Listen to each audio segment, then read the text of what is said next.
जय भारतम जय तु संस्कृतम। आप देख रहे हैं आशा सुमन स्टडी चैनल। कैसे स्टूडेंट्स, उम्मीद करता हूँ स्वस्थ होंगे और अपने घरों में मस्त होंगे। आइए देखते हैं हम लोग द्वादशः पाठों को। द्वादशः का मतलब है 12वां पाठ, कर्णस्य दानवीरता। शीर्षक है कर्ण की दानवीरता। मुझे उम्मीद है कि आपने मेरे इसी चैप्टर को जिसमें भावार्थ मैंने बताया है उसको आपने देख लिया होगा। यदि आप नहीं देखे हो तो मैं आपसे यह उम्मीद करता हूं कि सर्वप्रथम आप उस चैप्टर को देखोगे और तब जाकर के इन प्रश्नों के उत्तर को समझने का प्रयास करोगे। क्यों? क्योंकि यदि आप उस चैप्टर के भावार्थ को नहीं समझे हो और प्रश्न के उत्तर को देखने आए हो तो मुझे पूरी उम्मीद है कि यह आपको रट्टा मार करना पड़ेगा, यानी इन प्रश्नों के उत्तर को रटना पड़ेगा। और मैं यह नहीं चाहता कि आप रट करके जाएं और कुछ ही क्षण में उन प्रश्नों के उत्तर को भूल भी जाएं। इसलिए मैं चाहूंगा कि सर्वप्रथम आप उस चैप्टर को देखें, भावार्थ को समझें और तब जाकर के जब उत्तर करिएगा तो मुझे उम्मीद है कि 50% उत्तर तो आपको ऐसे याद हो जाएगा। आइए शुरू करते हैं प्रश्नों के सीरीज को। यह है स्टूडेंट्स अभ्यास कार्य, लेकिन ध्यान रहे कैसा है, लिखित है। मौखिक वाला नहीं करा रहा हूं, मौखिक वाले में कोई दिक्कत नहीं होनी चाहिए। दिक्कत हो तो कमेंट बॉक्स आपके लिए खुला है। करें प्रश्न संख्या 1, अधोलिखितानां प्रश्नानां उत्तराणि संस्कृत भाषया लिखत। करें ना, नीचे लिखे गए प्रश्नों के उत्तर संस्कृत भाषा में लिखें। नीचे लिखे गए प्रश्नों के उत्तर को क्या करना है, संस्कृत भाषा में उत्तर लिखना है। लेकिन ध्यान रहे स्टूडेंट्स, पहले हम लोग पढ़ते थे तो उसमें दिया रहता था एक पदेन उत्तरत या पूर्ण वाक्य न उत्तरत। ऐसा यहाँ पर नहीं दिया गया, मतलब हम इन प्रश्नों के उत्तर को हम पूरे वाक्य में देने का प्रयास करेंगे। ठीक है, प्रश्न देखते हैं। क कह रहा है ततः ब्राह्मण रूपेण कह प्रविशति, तब ब्राह्मण रूप में कौन प्रवेश करता है। याद आ रहा है स्टूडेंट्स? आप यदि पढ़े होंगे तो पहले ही लाइन थी, भास के द्वारा जो रचित भूमिका थी, भूमिका को छोड़ दें तो पहला ही वाक्य था ततः ब्राह्मण रूपेण शक्रः प्रविशति। कौन? शक्र। आ तो गया, उत्तर यही है। लिखेंगे हम ततः ब्राह्मण रूपेण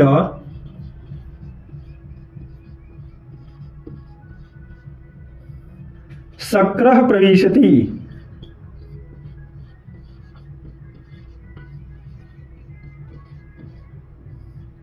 अगला प्रश्न देखेंगे स्टूडेंट्स, अर्थ समझेंगे तब ब्राह्मण के रूप में इंद्र प्रवेश करता है। अगला प्रश्न है कर्णः प्रथमं किं दातुम इच्छति स्म। कर्ण सबसे पहले क्या देना चाहता था? सबसे पहले कुछ देना चाहता था ना, क्या याद आ रहा होगा स्टूडेंट्स आपको? गो सहस्रम यानी हजारों गायें देना चाहता था। उसको हम कैसे लिखेंगे, शब्दों में कैसे पिरोएंगे, वाक्यों में कैसे रखेंगे, देखेंगे हम उसको। लिखेंगे हम कर्णः प्रथमं, कर्णः प्रथमं गो सहस्रं दातुम इच्छति स्म।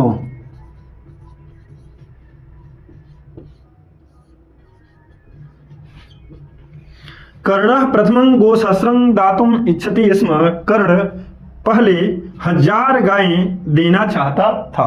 अगला प्रश्न है स्टूडेंट्स, काल प्रयात का क्षण गच्छति। याद आ रहा होगा आप लोगों को, यह किसका कथन है? यह कर्ण का कथन है, जहां पर कहा है ना शिक्षा क्षयं गच्छति, शिक्षा क्षयं गच्छति काल पर्यात सुबद्ध मूला निपतंति पादपाः। याद आ रहा है? बस वही वाक्य है। मतलब काल पर्यात यानी समय बीतने पर क्या नष्ट हो जाता है। तो स्टूडेंट हम लोगों ने पढ़ा होगा काल पर्यात शिक्षा क्षयं गच्छति। लिखेंगे हम लोग काल पर्यात शिक्षा क्षयं गच्छति। समय बीतने पर शिक्षा नष्ट हो जाती है, समय बीतने पर शिक्षा नष्ट हो जाती है।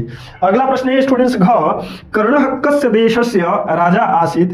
कर्ण किस देश का राजा था? किस देश का था? याद आ रहा होगा आप लोगों को, शल्य कहता है अंगराज, यानी अंग देश का राजा होने के कारण उसको अंगराज कहा गया ना।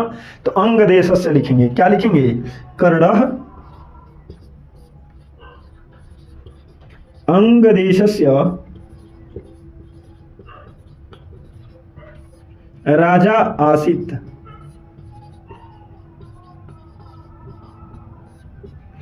अंतिम प्रश्न स्टूडेंट्स, किंग तथैव तिष्ठति। क्या वैसा ही रह जाता है? वह कौन सी ऐसी चीज है जो नष्ट नहीं होती है, जिस प्रकार से दिया जाता है ठीक उसी प्रकार रह जाता है। तो हम लोगों ने पढ़ा होगा हूतं च दत्तं च तथैव तिष्ठति ना, यानी दिया गया दान, अपने द्वारा दिया गया दान जैसा दिया जाता है वैसा ही रह जाता है, यानी वह अपने आप में स्थापित हो जाता है। उसी को लिखेंगे हम लोग हूतं च दत्तं च तथैव तिष्ठति, हूतं च दत्तं च तथैव तिष्ठति, दिया गया दान वैसे ही रह जाता है। आइए स्टूडेंट्स, प्रश्न संख्या 2 शुरू किया जाए उससे पहले आपको एक जिम्मेवारी दे रहा हूं। जिम्मेवारी क्या है कि आज प्रश्नों को कैसे उत्तर बनाना ये बताऊंगा तो सही, लेकिन लिखने नहीं जा रहा। 2 चीजें हैं, एक तो बोर्ड पर आप देख रहे होंगे जगह कम है, यदि जगह के हिसाब से बनाना हम शुरू करें तो पता चले 11 क्वेश्चन है, नंबर ऑफ क्वेश्चंस आप में ज्यादा हैं, इसलिए एक चीज की मैं करने नहीं जा रहा। दूसरा क्या है कि आप 10वीं में हो ना और बोर्ड की तैयारी कर रहे हो ना, तो कुछ तो अपना भी हाथ चलना ही चाहिए ना, हाथों में जंग न लग जाए, इसलिए थोड़ा सा हाथ घुमाया करो, पढ़ा करो, लिखा करो, तब समझ में आएगा, तब करने में मजा भी आएगा, आपको सीखो। इसके पहले मैं बता दूं, जानते हैं स्टूडेंट्स, कभी भी देखिएगा बड़ा पेड़ हो उसकी छत्रछाया में यदि छोटा पेड़ रह रहा है तो एक निश्चित अंतराल के बाद, निश्चित समय के बाद उस छोटे पौधे को हटाना पड़ता है। क्यों? क्योंकि एक ऐसा समय आएगा जब वह बड़ा पेड़ उसको ढक लेगा, बेचारा पीला होते होते सूख जाएगा। कहने का मतलब क्या था? बातें समझ में आ रही है? कहने का भाव बस इतना है कि उस छोटे पेड़ को यदि वहां से नहीं हटाएगा तो उसका ग्रोथ नहीं हो पाएगा। क्यों?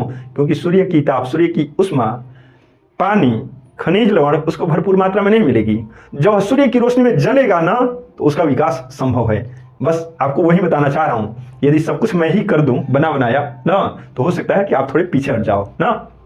इसलिए जरूरत है कि आप भी इस चीज को समझो, इस चीज को करने का प्रयास करो। उम्मीद है कि आप बढ़िया करोगे। चलिए देखते हैं, प्रश्न को समझते हैं बढ़िया से। निम्नलिखितेषु वाक्येषु रेखांकित पदानां स्थाने कोष्ठात् उचित रूपम आदाय प्रश्न निर्माण कुरुता। ना क्या है स्टूडेंट्स?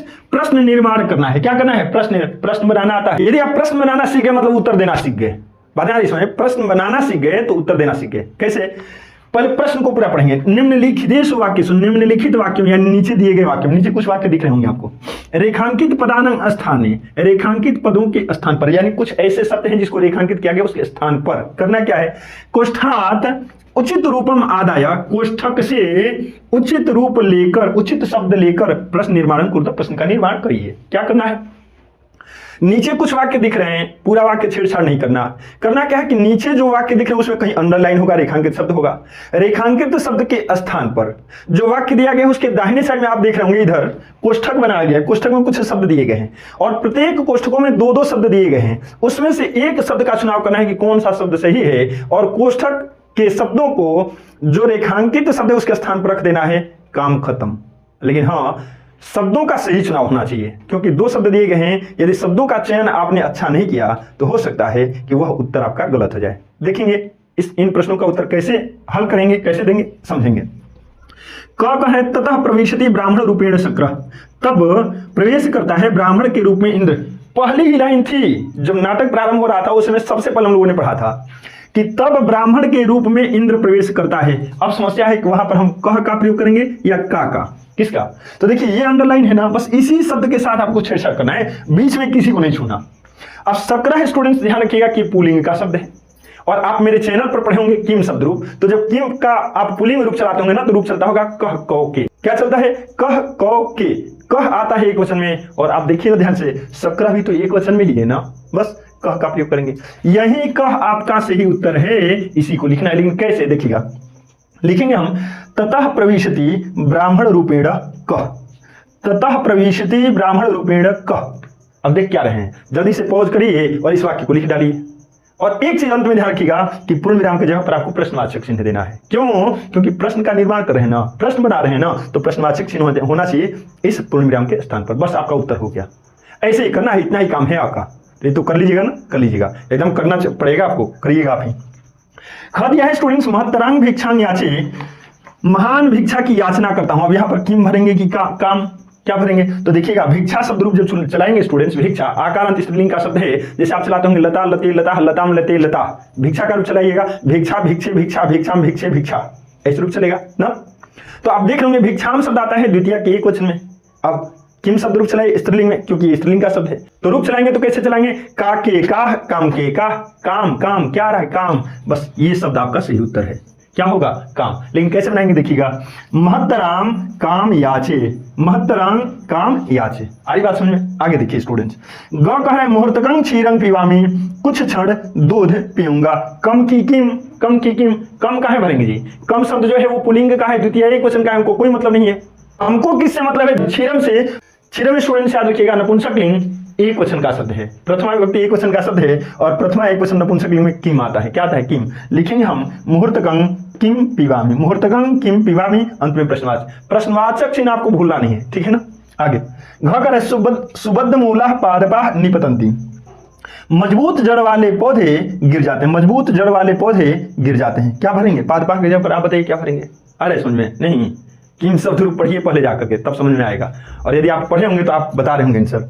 पादपा, पादप शब्द रूप है, पादप मीन्स पौधा होता है, रूप चलेंगे पादपा पादपो पादपा ना। तो ये बहुवचन का शब्द है, प्रथमा बहुवचन का शब्द है। जब किम शब्द रूप पुल्लिंग में जब बहुवचन में लेके जाएंगे तो रूप चलेगा कह कौ के भरना है। क्या भरना है?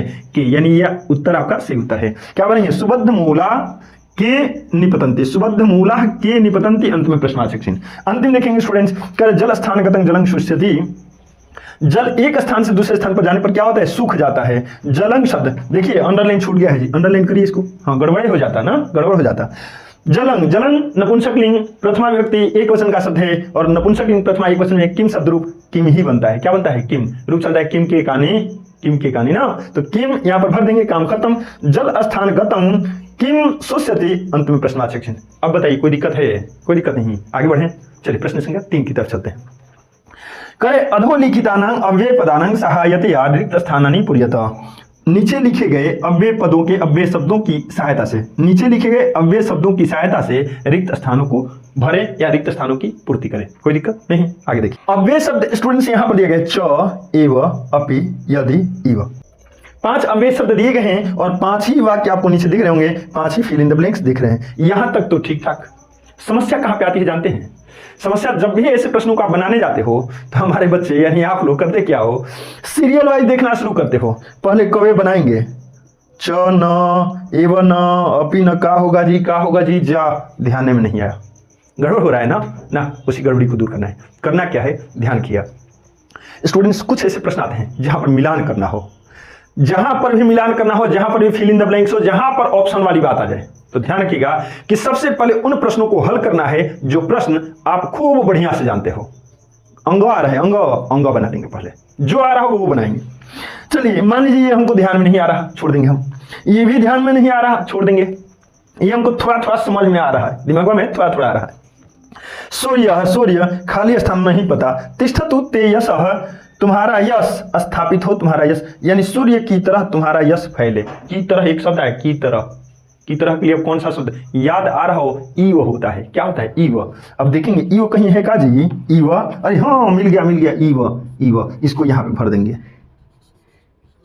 सूर्य ईव तिष्ठतु ते यशः, सूर्य के समान तुम्हारा यश फैले। सूर्य के समान कौन कहा था? आपको याद आ रहा है? इंद्र कहा था कर्ण को, इंद्र ने कहा था कर्ण से सूर्य की तरह तुम्हारा यश स्थापित हो, फैले। मैं सब भरवा सकता हूं, लेकिन समस्या क्या है कि आप कैसे सीखेंगे? आपके सीखने के लिए इधर उधर से मैं चल रहा हूं। चलिए इसके बाद मानिए 3 नंबर हम ग बना लिए, फिर क ख का नहीं आ रहा समझ। चलिए घ की तरफ चलेंगे। घ करे इदं देवासुरैहि न भेदम, बीच में खाली स्थान है। यह देवता या असुरों के द्वारा भेदने योग्य नहीं है। अब ना लीजिए क्या होता है जी ना, इसमें हम लोगों ने पढ़ा था क्या भेदने योग्य नहीं, कवच और कुंडल। तो वहां पर हमने पढ़ा था ना कि हजारों देवताओं और हजारों असुरों के द्वारा भी यह भेदने योग्य नहीं है। तो और सब तो दिया ही है कि यह देवताओं या असुरों के द्वारा भेदने योग्य नहीं, भी छूट गया है ना। तो भी को संस्कृत में क्या कहते हैं? अपी भर देंगे। देखिए तो कहीं ऑप्शन में है जी, हाँ मिल तो गया। अपी, ईव हो गया, अपी हो गया, 2 ठो क्लियर। चलिए आगे देखते हैं। जलंग जल स्थान गतं, जलंग जल स्थान गतं च शुष्यति ना। जल क्या है? एक जगह से दूसरे स्थान पर जाने पर क्या होता है? सूख जाता है। च पढ़ा था हम लोगों ने, च आएगा, ये भर लिया गया। ये 3 क्लियर हो गया। क्या च को भी ऐसे अंडरलाइन कर लो कि हो गया। ईव हो गया, अपी हो गया, छ हो गया। बचा क्या है? एव और यदि। यदि का मतलब आप जानते हो अव्यय के रूप में प्रयोग होता है, सबसे पहले लगता है।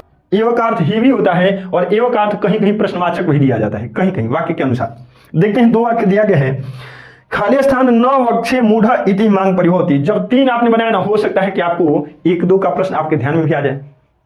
ध्यान रखिएगा, जब कर्ण इंद्र को प्रणाम करता है, चूंकि इंद्र ब्राह्मण रूप में गए हुए थे, प्रणाम करता है, तो उस समय में ये सोचते हैं कि यदि मैं इसको कह दूं कि दीर्घायु हो जाओ, तब तो ये लंबी उम्र का हो जाएगा, जबकि लंबी उम्र का इसको होने नहीं देना है। और यदि मैं कुछ नहीं बोलता हूं, यदि मैं कुछ नहीं बोलता हूं, तब क्या होगा? कहेगा बड़ा मूर्ख आदमी है जी, अरे ब्राह्मण देव समझ करके हम प्रणाम करें, कुछ बोल ही नहीं रहे हैं। यदि मैं कुछ नहीं, देखिए मिल गया ना, न वक्षे नहीं कहूंगा, मूढ़ इति मांग परिभवती, तो मुझको यह क्या समझेगा? मूर्ख समझेगा। कब? यदि मैं कुछ नहीं कहूंगा, यानी यहां पर क्या भरना है? यदि भरना है। अब बाद बाकी बचा क्या? एव को भर दो। और वैसे आपको ध्यान आ रहा होगा, पढ़े थे हम लोग, एष एवास्य कामः, एष एवास्य कामः, यही इनकी कामना है। ओ, जब कवच कुंडल देने के लिए कहता है, कह देते हैं हाँ दे दो। कौन? इंद्र। कर्ण सोचता है ओ यही इनकी कामना है, समझ जाता है, तभी ये शब्द आया हुआ है एष एवास्य कामः। तो वहां पर स्टूडेंट्स संधि किया हुआ शब्द था, एव और अस्य दोनों एक में मिला हुआ शब्द था, यहाँ पर अलग अलग हो गया है। तो जब अस्य अलग कर दिया गया तो हम भी एव को अलग लिख देंगे, काम खत्म। आ रही बात समझ में? बढ़िया लग रहा है ना? बढ़िया लगेगा, खूब समझ में भी आएगा, ये मेरा भरोसा है। आइए स्टूडेंट्स देखते हैं प्रश्न संख्या 4 को। प्रश्न संख्या 4 दिया गया है, संधि विच्छेदन वा कुरुत। बड़ी फेरा में डाल दिया। हम लोगों ने पढ़ा था संधि कीजिए चाहे संधि विच्छेद कीजिए, ये क्या कह रहा है? प्रश्न को ध्यान से पढ़िए। कह रहे संधि विच्छेदन वा कुरुत, वा को यहाँ पे लेके चले आएंगे, संधि या संधि विच्छेद कीजिए, मतलब सब आ रहा है समझ में। जब प्रश्न को देखेंगे ना तो समझ में आएगा। देखिएगा स्टूडेंट्स, कुछ ऐसे शब्द हैं जो संधि किए हुए हैं, जैसे क देखिए, ख देखिए या अंग देखिए, ये सभी शब्द क्या हैं? ये संधि वाले शब्द हैं, तो इनका क्या करना है? संधि विच्छेद। लेकिन कुछ ऐसे शब्द दिखेंगे आपको, जैसे ग को देख लीजिए, ही धन अग्निष्टोम फलम, ये संधि विच्छेद किया हुआ शब्द है। तो ऐसे शब्दों को संधि करना है और ऐसे शब्दों का संधि विच्छेद करना है, इसलिए वाक करके दोनों शब्द दिया गया है। जो संधि विच्छेद वाले शब्द होंगे उनको संधि करना है, और जो संधि किए हुए शब्द हैं उनका संधि विच्छेद कर देना है, यही इसका मतलब है। चलिए देखते हैं। कह रहे मच्छिरो क्या होगा? पिछले दिन बताया था मैंने, जब वीडियो डाला गया था ना, तो उसमें मैंने बताया है, ध्यान से देखिएगा, मत धन शिरो होता है, यानी मेरे सिर को, मेरे मत धन शिरो लिखेंगे इसको, मत धन शिरो, मच्छिरो। अगला है स्टूडेंट्स ख, दीर्घायु भवेति, रेफ का विसर्ग हो जाएगा, विसर्ग संधि में आ जाएगा, दीर्घायु धन भवेति।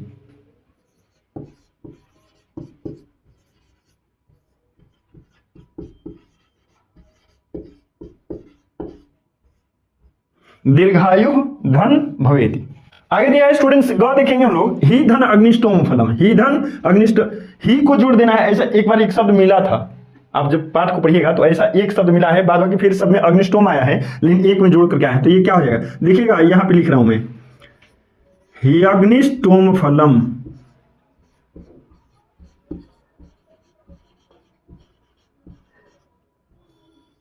छोटा छोटा हो रहा है, समझ बुझ लीजिएगा आप लोग। ही अग्निष्टोम फलम, ही अग्निष्टोम फलम, यहाँ पर देखिएगा ना, ई है, आई के साथ अ है, तो ई के साथ अ जब मिलाता है ना तो य हो जाता है, य, वहीं य, इसमें ह में य जुटा हुआ है, तो ही अग्निष्टोम फलम बन गया है। ठीक है, आगे देखिएगा। करे अन्यत्र धन अपि, फिर संधि विच्छेद है ना जी, हमको क्या करना है? संधि कर देना है। अन्यत्र धन अपि, तो कभी भी ध्यान रखिएगा स्टूडेंट्स, जब भी ऐसा प्रश्न आ जाए स्टूडेंट्स, तो किसी भी वर्ग का यदि पहला वर्ण है और उसके बाद कोई स्वर आ रहा है, किसी भी वर्ग का, देखिए तो तवर्ग का पहला वर्ण है त, है ना, और इसके बाद मैंने क्या कहा? स्वर कहा। देखिए अपि में अ क्या है? स्वर है। तो देखिएगा जब भी किसी वर्ग के पहले वर्ण के साथ स्वर जुड़ रहा हो तो वह अपने ही वर्ग का तीसरा वर्ण हो जाता है। क्या हो जाता है? तीसरा वर्ण। कैसे? देखिएगा, त है, त थ द ध आता है ना, बोलिए त थ द, तीसरा वर्ण क्या है? द। त हलंत है तो द हलंत हो गया, लेकिन अ जुटा तो द पूरा का पूरा हो गया, यानी अन्य दपी हो जाएगा। क्या हो जाएगा? अन्य दपी।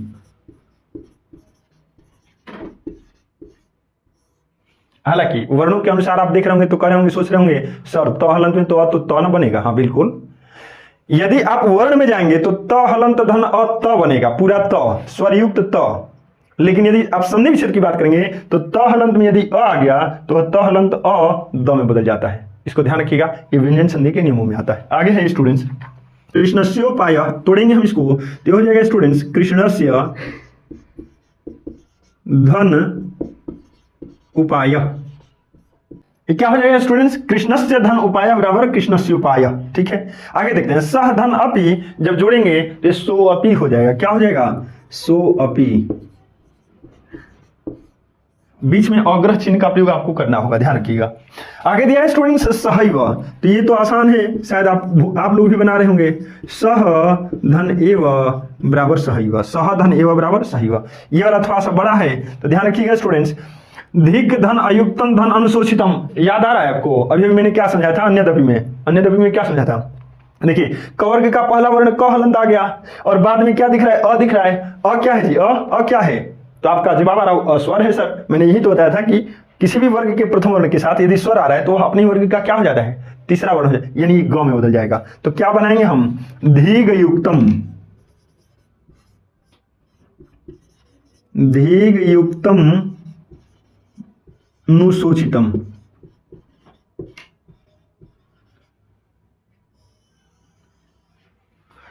धीग युक्तम अनुशोचितम। म अनंत में अ जुटाते पूरा म हो गया। म अनंत में, अब आप सोच रहे होंगे सर इसमें कुछ परिवर्तन, अरे ये पांचवा अक्षर है, ये किसी भी वर्ग का ये पांचवा वर्ण है। पवर्ग का पांचवा वर्ण क्या आएगा? म आएगा ना, पहला वर्ण तो नहीं है। पहला वर्ण रहता तो उसको भी हम क्या करते? तीसरे वर्ण में बदल देते, लेकिन पहला नहीं है तो ये पूरा का पूरा म हो जाएगा। म हलंत धना बराबर म, धीग युक्त मनुशोचितम, धीग युक्त मनुशोचितम। चलिए आगे देखते हैं। प्रश्न संख्या 5 दिया गया है, अधोलिखितानां पदानां प्रकृति प्रत्यय विभागं कुरुतः। नीचे लिखे गए पदों का प्रकृति प्रत्यय विभाग कीजिए। कितने लोगों को आता है? हाथ ऊपर करो। भाई आप हाथ ऊपर करो, हम देख रहे हैं। स्टूडेंट्स ध्यान रखिएगा, मैंने आपको बताया होगा प्रत्यय कहे तो केवल प्रत्यय बता देना है, लेकिन प्रकृति प्रत्यय कहे तो मतलब उसकी प्रकृति क्या है उसको भी बताना है, यानी उसमें कौन सी धातु है, कौन सा उपसर्ग है या नहीं है, यानी पूरा का पूरा आपको डिटेल देना है, यही उसकी प्रकृति है और प्रत्यय अंत में बता देना, बस हो गया। देखते हैं, करे गृहीत्वा। कई बार मैंने बताया होगा कि अंत में यदि आपको त्वा दिख जाए मतलब सोचिएगा कि इसमें कत्वा प्रत्यय है। कौन सा? कत्वा। और धातु कौन सी है? तो ध्यान रखिएगा स्टूडेंट्स, ग्रह धातु है। ग्रह धातु जिसका अर्थ होता है ग्रहण करना, और कत्वा प्रत्यय है, ग्रह में कत्वा जुड़ा, गृहीत्वा शब्द बना। ठीक है, अगला है दातव्यम। दातव्यम में ध्यान रखिएगा स्टूडेंट्स, दा धातु है और दा धातु में जब हम लोग तव्यत प्रत्यय जोड़ेंगे तो यह दातव्यम बनेगा। दा धन तव्यत, दा धन तव्यत बराबर दातव्यम। तव्यत क्या है? कोई पूछे बताएंगे कि प्रत्यय है। दा क्या है? धातु है। आपका यदि प्रश्न बनना है कि इसमें सर उपसर्ग नहीं बताए, उपसर्ग रहेगा तब न बताएंगे जी। मैंने कहा कि उपसर्ग हो तो बताइएगा, लेकिन उपसर्ग ना हो तो आप जबरदस्ती हम खोजने जाएंगे उपसर्ग। कैसी कैसी बात सोच लेते हैं आप लोग। आगे देखिए, वारयितु है स्टूडेंट्स, वारयितु में व्री धातु है। कौन सी धातु है? व्री धातु। लेकिन ध्यान रहे इसमें दो प्रत्यय दिए गए हैं। कितने?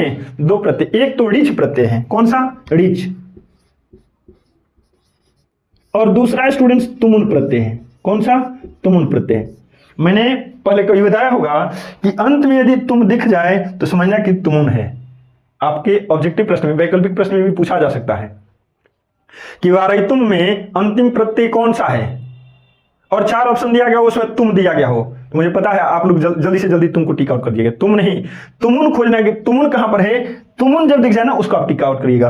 अंत में तुम रहे, तुमुन प्रत्यय है। ठीक है, आगे देखिए, जित्वा शब्द है। जित्वा में स्टूडेंट्स जी धातु है, यानी मूल धातु जी है, और उसमें जब कत्वा प्रत्यय जोड़ देंगे तो जित्वा शब्द बनेगा, जिसका अर्थ होता है जीत कर। अंतिम दिया गया है इसमें परिहृत्य। ध्यान है स्टूडेंट्स, इसमें परि उपसर्ग है, ह्री धातु है और धन ल्यप ये प्रत्यय है। अब ध्यान रखिएगा स्टूडेंट्स, गड़बड़ मत करिएगा।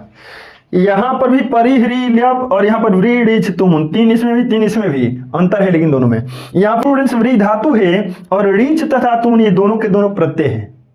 लेकिन जैसे ही अंतिम वाले में आते हैं तो ध्यान है ह्री धातु है। ह्री क्या है? मूल धातु है, लेकिन इसमें परि उपसर्ग लगा है और ल्यप प्रत्यय लगा है। तो प्रकृति प्रत्यय में ये थोड़ा सा ध्यान रखना पड़ता है। कहीं पूछ दे ना कि परिहृत्य में उपसर्ग बताएं तो आप ये मत कह देना वारयितुम की तरह कि ना उसमें तो उपसर्ग ही ना है। उपसर्ग है स्टूडेंट्स, परिहृत्य में परि उपसर्ग है, लेकिन वारयितुम में कहोगे तो उपसर्ग नहीं है। एक धातु है और 2 प्रत्यय इसमें लगे हुए हैं, तब जाकर के वारयितुम बना है। ऋच प्रत्यय है और तुम प्रत्यय है। उम्मीद करता हूं आपको समझ में आ गया होगा। आइए स्टूडेंट्स देखते हैं नेक्स्ट प्रश्न को, अगले प्रश्न को। अगला प्रश्न है प्रश्न संख्या 6, अधोलिखितानां पदानां स्ववाक्येषु संस्कृत भाषायां प्रयोगं कुरुतः। कारण नीचे लिखे शब्दों अपने वाक्यों में संस्कृत भाषा में प्रयोग कीजिए। क्या करना है? नीचे कुछ शब्द दिए गए हैं, उनको संस्कृत भाषा में वाक्य बना देना है, यानी संस्कृत के वाक्य होंगे उनमें उन शब्दों को रख देना, बस यही करना है। कैसे करेंगे स्टूडेंट्स? ऐसे प्रश्न को बनाने से पहले आप 1-2 बातें ध्यान से सुनिएगा। जब भी ऐसे प्रश्न आए तो आपको यह काम करना है कि एकदम आसान आसान शब्दों का प्रयोग करके छोटे छोटे वाक्य बनाए हैं, और संस्कृत की यही बहुत बड़ी विशेषता है।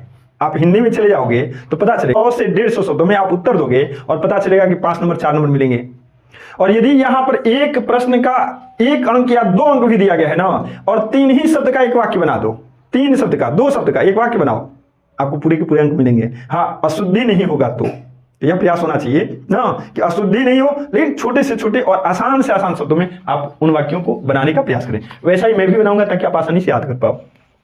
कह रहा है कर्ण से वाक्य बनाना है। अरे कर्ण दानवीर था, हो गया, कर्ण दानवीर था। लेकिन समस्या क्या है, हिंदी में नहीं बनाना, संस्कृत भाषा अंग दिया गया, संस्कृत में बना लेंगे उसको। संस्कृत में कैसे बनाएंगे, कर्ण दानवीर आसीत, कर्ण दानवीर आसीत, बस हो गया। कर्ण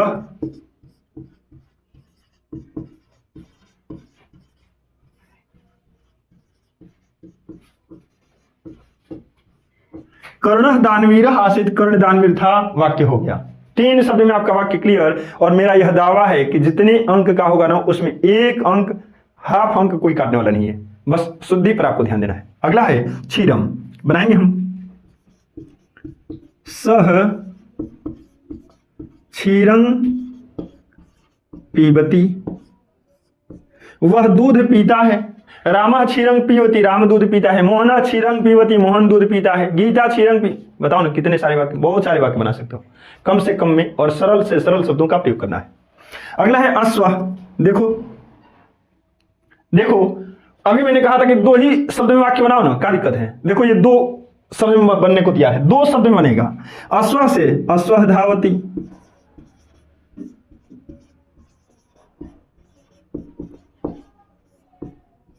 बड़ा बनाना चाहते हो तो बनाओ ना, अश्व शनैः धावती, अश्व तीव्र गतिं धावती, कृष्ण अश्व तीव्रं धावती।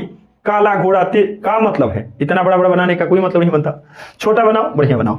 करिष्यामि अहं कार्यं करिष्यामि, मैं काम करूंगा, वाक्य खत्म, वाक्य बन गया। मैं काम करूंगा, अहं कार्यं करिष्यामि। अगला है इच्छसि।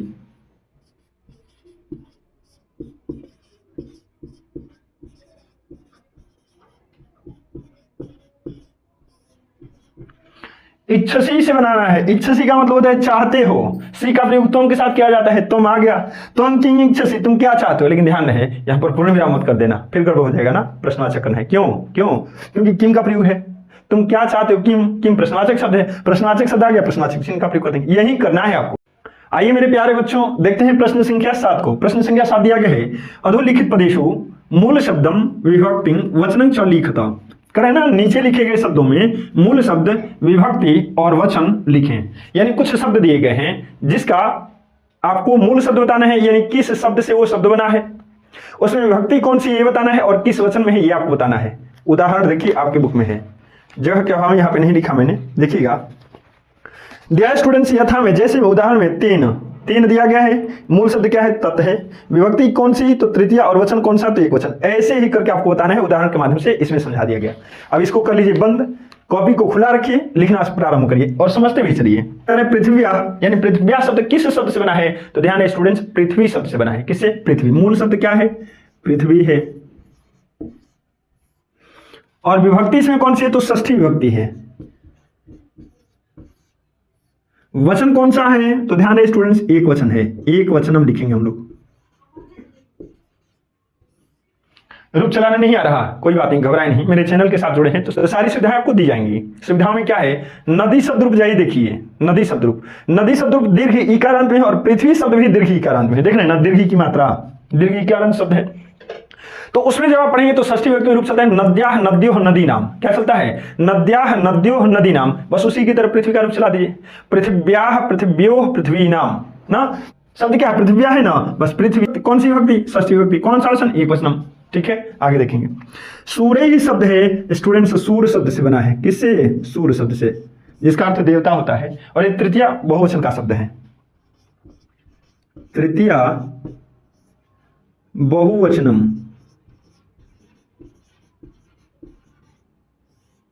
राम का रूप कैसे चलाते हैं, तृतीया में रामेण रमाभ्याम रामई, बालका बालकेन बालकाभ्याम बालकई, बस उसी तरह सूर्येण सुराभ्याम सूरई, सूर्येण सुराभ्याम सूरई, वैसे रूप चलेगा। कृष्णस्य, कृष्ण मूल शब्द हो गया, षष्ठी विभक्ति है स्टूडेंट्स। और वचन कौन सा? एक वचनम।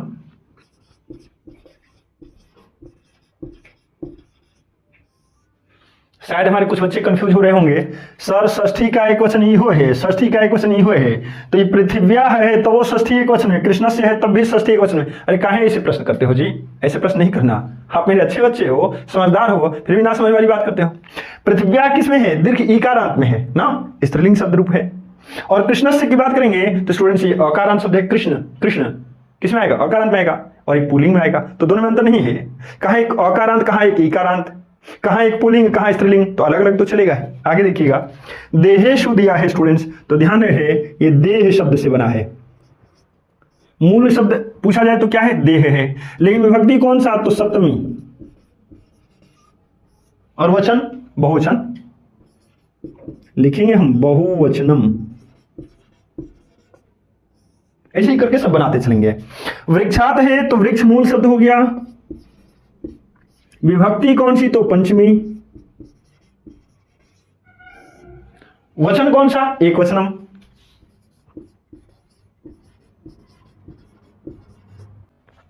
रामात रामाभ्याम रामेभ्य की तरह, देवात देवाभ्याम देवेभ्य की तरह चलेगा। वृक्षात वृक्षाभ्याम वृक्षभ्य, यानी पंचमी एक वचन का शब्द है। पादपाह, इसकी तो चर्चा पिछले प्रश्न में भी हुई थी। पादप मूल शब्द है जिसका अर्थ होता है पौधा। किसमें है? किस विभक्ति में है? तो साहब ये प्रथमा विभक्ति में है। और प्रथमा का वचन कौन सा है? तो बहुवचनम है।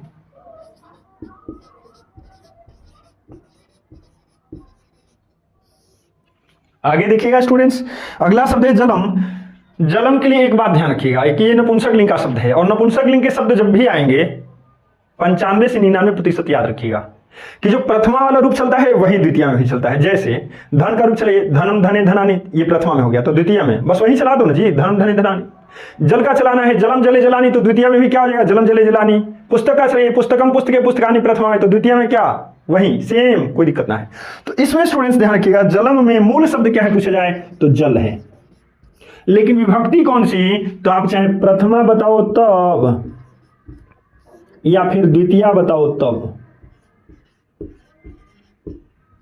प्रथमा बताओ तब या द्वितीय बताओ तब, और दोनों में से कोई एक भी बताए ना तो आपको पूरा अंक मिलेगा। इसके लिए आप निश्चिंत रहना। जल है प्रथमा या द्वितीय में, लेकिन वचन कौन सा? तो स्टूडेंट्स एक वचनम है।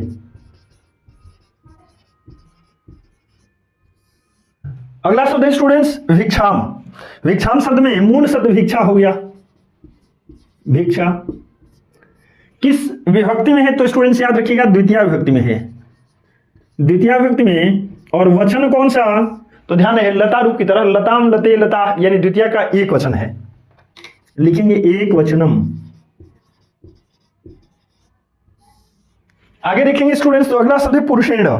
तृतीया का एक वचन है, रामेण की तरह, लिखेंगे हम मूल शब्द में पुरुष है, पुरुष। विभक्ति में स्टूडेंट्स तृतीया, और वचनम में एक वचनम।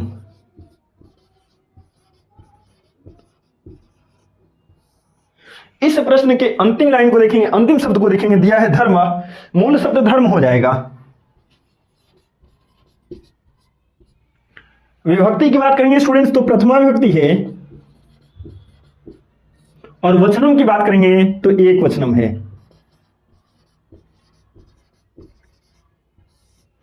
क्या कोई ऐसा प्रश्न है क्या जो आपको समझ में नहीं आया? मैं तो उम्मीद करता हूं कि आपको सब समझ में आया होगा। आइए स्टूडेंट्स देखते हैं अगले प्रश्न को, प्रश्न संख्या 8। करेक्ट, क स्तंभे प्रदत्तानां पदानां ख स्तंभे लिखित पदैः उचित समुचितं मेलनं कुरुत। क्या दिया गया है? प्रश्न को समझने का प्रयास करें। प्रश्न बहुत ही आसान है, बस उसके शब्दों के अर्थों को समझ पा रहे हैं, मतलब प्रश्न आप समझ पा रहे हैं। करेक्ट, क स्तंभे प्रदत्तानां, यहां पर क देख रहे हैं ना, यानी क स्तंभ में दिए गए शब्दों का, क स्तंभ में दिए गए शब्दों का, इधर देख रहे हैं ना शब्द क से लेकर च तक, इसी की बात की जा रही है। ख स्तंभे लिखित पदैः सह, यानी ख स्तंभ में लिखे गए शब्दों के साथ। ख स्तंभ यहाँ पे है, इसके नीचे जो शब्द आपको दिख रहे हैं, इन्हीं शब्दों के साथ करना क्या है, समुचितं मेलनं पूर्वतः, समुचित मेलन कीजिए, यानी बढ़िया से मिलान करना है, सही सही शब्दों का मिलान करना है। कौन शब्द किससे संबंधित है उसको आपको ध्यानपूर्वक देखना है, और जो उचित मिलान हो वही उचित मिलान कर देना है, वही आपका उत्तर हो जाएगा। करेक्ट। गो सहस्त्रम हमने पढ़ा था, हजारों गायें, हजारों गायें। अच्छा, गायों का संबंध किससे है देखिएगा, क्या पादपाह पौधों के साथ, नहीं। दानवीर, दानवीर के साथ, बिल्कुल नहीं। गो सहस्त्रम आरोहणम, क्या गायें सवारी के काम आती है, चढ़ने के काम आती, बिल्कुल नहीं। क्षीरम, गो सहस्त्रम, गायों की चर्चा हो रही है, क्षीरम मीन्स दूध, गायों का संबंध दूध से, हाँ बिल्कुल सही जवाब। गायों का संबंध किससे, क्षीरम से है, यानी इसका सही जवाब हमारा क्या हो जाएगा, क्षीरम हो जाएगा। ये हमारा सही जवाब है। ऐसे करके आपको मिलाना है। बात करेंगे अश्वम की। अश्व, अश्व घोड़ा, घोड़ा किस काम से आता, किस काम में आता है, तो ध्यान आ रहा होगा आप लोगों को, इंद्र बार बार कहता था कि कुछ समय चढ़ूंगा, कुछ समय सवारी करूंगा, किसकी चर्चा हो रही थी, तो अश्व की, यानी अश्वम आरोहणम के काम आता है। किसके काम आता है, आरोहणम, अश्वम तो आरोहणम। कर्ण, कर्ण के बारे में क्या बताएंगे हम, कर्ण की क्या विशेषता थी, भाई कर्ण दानवीर था। यदि ऑप्शन में दानवीर होगा तो वही हमारा उत्तर हो जाएगा, वरना खोजेंगे कि कौन सा सही शब्द है इसके लिए।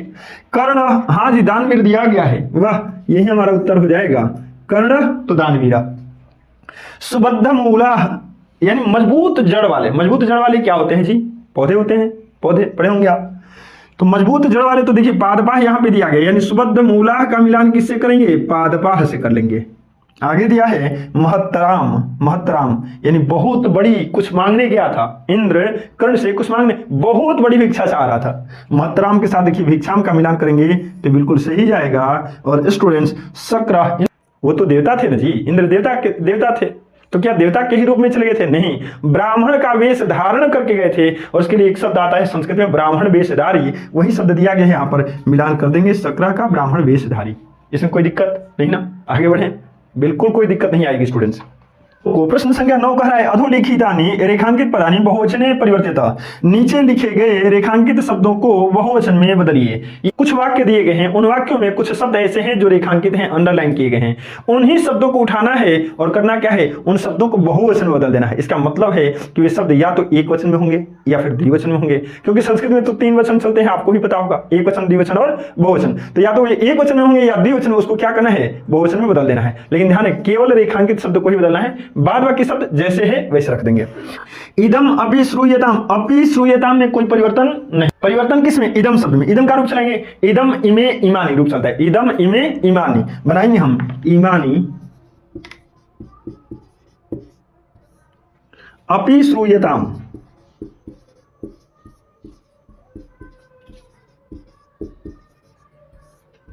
अगला है स्टूडेंट्स कनकं गृहीत्वा गच्छामि। कनकं, कनक शब्द में बता दूं आप लोगों को नपुंसक लिंग एक वचन का शब्द है, रूप चलेगा कनकं कनके कनकानी, यानी बहुवचन क्या हो जाएगा, कनकानी। लिखेंगे हम कनकानी गृहीत्वा,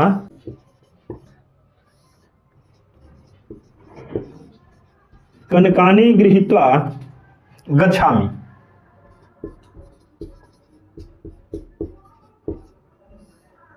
कनकानी गृहीत्वा गच्छामि। सह कार्यं करोति, अगला वाक्य है, कार्यं को अंडरलाइन किया गया है, कार्य का रूप चलाएंगे तो ये होता है कार्यं कार्य कार्याणि। कैसे रूप चलेगा, नपुंसक लिंग की तरह, सह कार्याणि करोति। लिखेंगे हम सह कार्याणि करोति। आगे है स्टूडेंट्स किं नो खलु मया वक्तव्यम, मया को अंडरलाइन किया गया है। अच्छा, इसका मूल शब्द क्या है, मूल शब्द स्टूडेंट्स अस्मद है। क्या है, अस्मद। अस्मद का जब रूप चलाएंगे तृतीया में हम लोग तो चलता है मया आवाभ्यम अस्माभि। लिखेंगे हम किं नु खलु, किं नु खलु अस्माभिः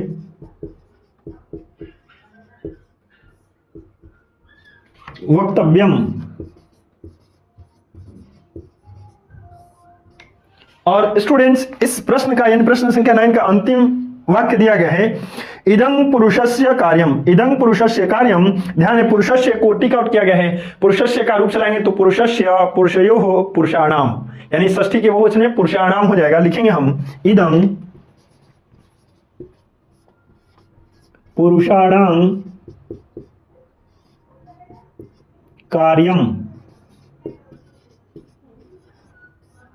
इदं पुरुषाणाम कार्यम, यही आपका सही जवाब हो जाएगा। आइए स्टूडेंट्स देखते हैं प्रश्न संख्या 10 को। प्रश्न संख्या 10 दिया गया है स्तंभाद्वय लिखितानां विपरीतार्थक शब्दानां मेलनं कुरुतः। दिया है स्टूडेंट्स दोनों स्तंभों में लिखित विपरीतार्थक शब्दों का मिलान करिए। दोनों स्तंभ देख रहे होंगे आप लोग, क और ख, दोनों स्तंभ दिख रहा है ना। इसमें कुछ शब्द दिए गए हैं, लेकिन उसमें कैसे शब्द हैं? विपरीतार्थक शब्द हैं, यानी उल्टे शब्द हैं, विलोम शब्द जिसको आप कहते हो, उसी का मिलान करना है। यही है, मैंने अभी कुछ देर पहले बताया था आपको कि जब भी फिल इन द ब्लैंक्स आ जाए, या फिर मिलान करने वाला आए, तो आप ध्यान रखिएगा जो आ रहा है आपको पहले उसको आप कर लो। अब बाद बाकी अंत में बचेगा ना, गलती होने की कम से कम संभावना रहती है। देखिएगा, हमको महत्तराम समझ में नहीं आता, प्रीतः समझ में नहीं आता, याचकः समझ में नहीं आता, दीर्घायु तो समझ में आता है, और इसका विपरीतार्थक शब्द लगभग ऐसा ही होता है। देखोगे तो पता चल जाएगा। देखते हैं दीर्घायु की तरह कौन सा है। देखो अल्पायु, आयु दिया गया है क्या? वैसे मैं बता दूं दीर्घायु का अर्थ होता है लंबी उम्र वाला, अल्पायु का अर्थ होता है कम उम्र वाला ना। तो इसको हम मिला देंगे। दीर्घायु से कौन सा मिल गया? अल्पायु। आगे देखते हैं मूढ़, ये तो आसान शब्द है। मूढ़ का अर्थ मूर्ख होता है। इसका मतलब है जो अपोजिट होगा, जो विपरीतार्थक शब्द होगा, वो क्या होगा? विद्वान होगा। तो विद्वान देखते हैं है कि नहीं। मूढ़, अरे वाह, विद्वान शब्द है जी, इससे इसको मिला देंगे। अगला शब्द है यश। यश को तो हिंदी में हम जानते हैं कि अपयश कहते हैं, शायद इसका मिलता जुलता शब्द दिया गया है। देखो अब यश इधर है, यश है, मिला देंगे। ध्यान आ रहा होगा आप लोगों को, शुरू में मैंने क्या कहा, जो आपको आसान लगता है ना वहीं से शुरू कर दो, वहीं से शुरू करो, आपका सब ठीक ठाक जाएगा। गत्वा नहीं आ रहा, कोई बात नहीं।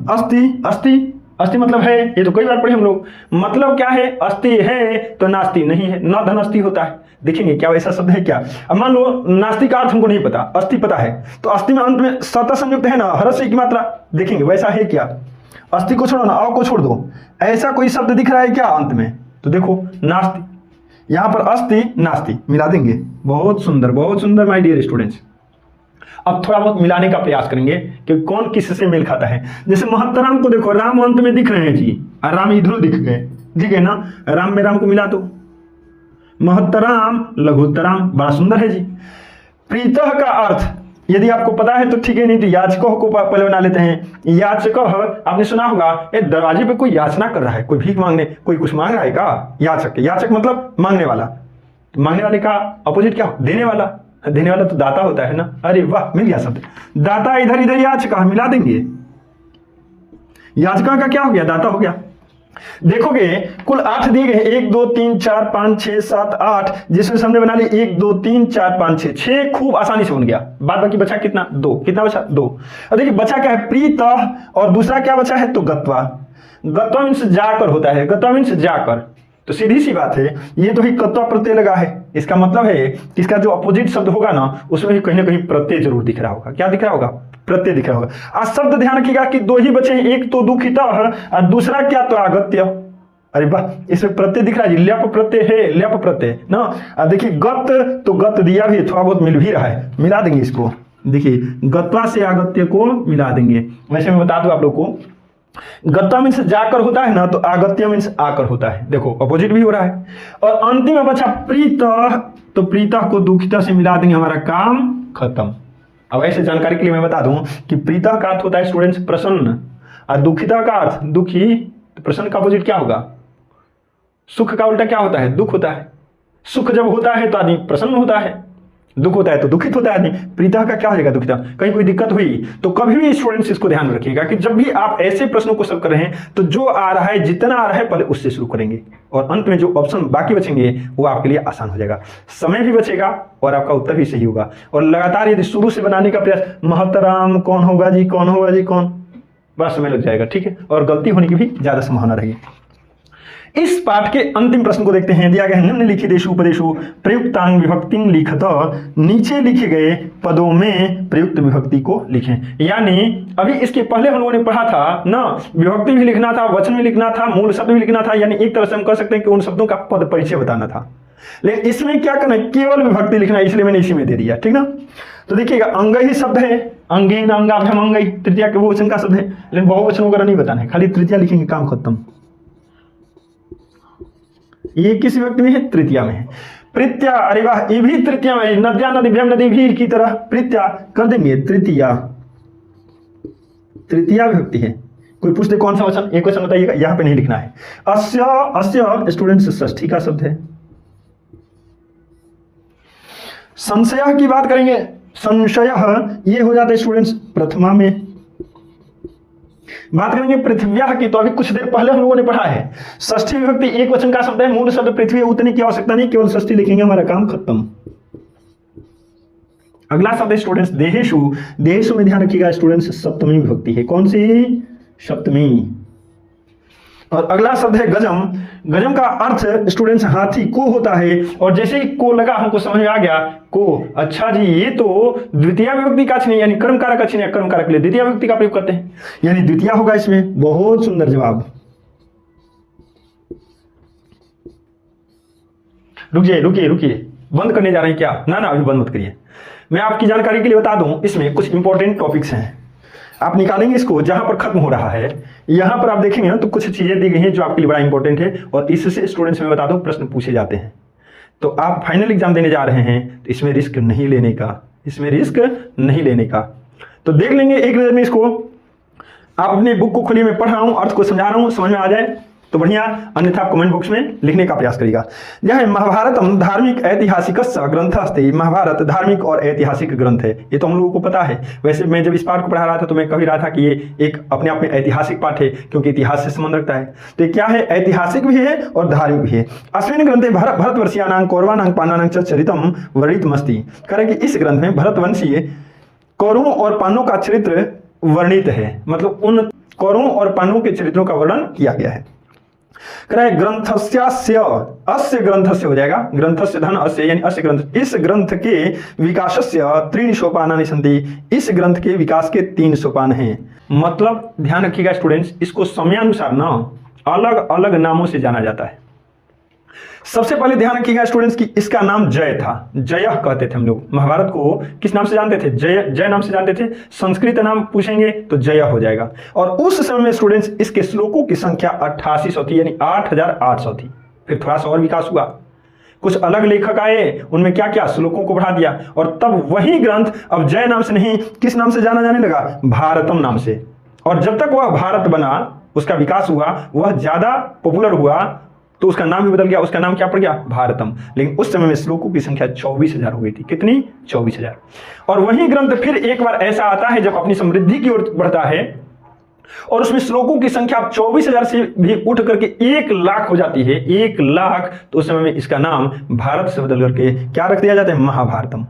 ध्यान रखिएगा, आप मेरे शॉर्ट्स को देखने का प्रयास करिएगा स्टूडेंट्स। उसमें मैंने एक शॉर्ट्स डाला है, सप्तसाहस्री संहिता किसे कहते हैं? सप्तसाहस्री संहिता यानी 100,000 श्लोकों वाला जो ग्रंथ हो, 100,000 श्लोकों वाला। 100,000 को कॉपी पर लिख करके देखिए ना, 1,00,000 आ जाएगा।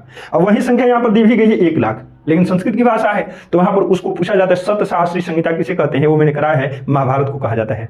चतुर्विंशति सहस्त्र संहिता कहे, यानी 24,000 मंत्रों वाला ग्रंथ, तो ध्यान है वो स्टूडेंट्स रामायण है। और कोई पूछ दे कि सप्तसाहस्री संहिता यानी 1,00,000 श्लोकों वाला ग्रंथ कौन सा है, तो महाभारत बताना है। अब आप सोच रहे होंगे सर 24,000 वाला तो यहाँ पर पढ़े भारतम। अरे भाई, ये महाभारत का रूप न है, ये पहले है महाभारत का रूप, जब इसका पूरा विकास नहीं हुआ था। तो इसको भी आप ध्यान रखिएगा कि जब भारतम के रूप में था तो इसमें भी 24,000 श्लोकों की संख्या थी, और रामायण में भी 24,000 श्लोक दिए गए हैं, 24,000 मंत्र दिए गए हैं। आगे ध्यान रखिएगा स्टूडेंट्स, ग्रंथे अस्मिन् अष्टादश पर्वाणि सन्ति। इस ग्रंथ में 18 पर्व हैं। कितने पर्व हैं? 18। अब सोच रहे हो सर पर्व त्योहार क्या मनाने लगे? हम नहीं मना रहे हैं, ये ग्रंथ मना रहे हैं। हम क्या कर रहे हैं जी? देखिएगा, नहीं आ रहा समझ में, मैं बता रहा हूं ना। आपकी बुक में कितने चैप्टर्स हैं? कितने हैं? 14 है ना? हाँ, बस इसी की तरह आप ध्यान रखिएगा कि सभी ग्रंथों में अध्याय को ही, चैप्टर्स को ही, पाठ को ही अलग अलग नामों से जाना जाता है। तो जहां तक हम महाभारत की बात करेंगे तो उसमें पर्व आते हैं। क्या आते हैं? पर्व आते हैं। रामायण की बात करेंगे तो आपने सुना होगा कांड आते हैं। रामायण में क्या आता है? कांड आता है। लेकिन महाभारत की बात करेंगे ना तो इसमें क्या आते हैं? पर्व आते हैं। यानी 18 अध्याय हैं इसमें, जिसे अध्याय नहीं कहा जाता, जिसे कांड नहीं कहा जाता, इसे तो पर्व कहा जाता है। यानी इसमें कुल 18 पर्व दिए गए हैं। श्लोकों की संख्या पूछे तो 1,00,000, ठीक है। और ध्यान है स्टूडेंट्स, यदि संभव हो तो 18 पर्वों के नाम को याद कर लेना, और यदि संभव नहीं हो तो मैं आपको एक चीज बता रहा हूं कि इसमें से प्रथम जो आदि पर्व है और अंतिम जो स्वर्गारोहण पर्व है, इन दो को तो जरूर ध्यान में रखिएगा। पहला क्या है, पहला आदि पर्व, और अंतिम क्या है, स्वर्गारोहण। हालांकि बीच में भी बहुत सारे ऐसे पर्व हैं जो बड़ा ही इंपॉर्टेंट हैं, लेकिन आपसे पूछना होगा तो हमें जहां तक लग रहा है, मैं अपने अनुभव की बात कर रहा हूं कि या तो प्रथम पूछ दिया जाएगा आदि पर्व के बारे में, या फिर अंतिम स्वर्गारोहण पर्व के बारे में आपसे पूछा जा सकता है। यह वीडियो कैसा लगा स्टूडेंट्स, और मेरा मेहनत कैसा लगा, आप जरूर कमेंट बॉक्स में जा करके टाइप जरूर करें। आपने जो अमूल्य समय दिया अपने शिक्षा के लिए, अपने पठन पाठन के लिए, इसके लिए आपको बहुत सारा धन्यवाद, बहुत सारा प्यार। इसी के आपसे विदा लेना चाहेंगे, दीजिए अनुमति। जय हिंद स्टूडेंट्स।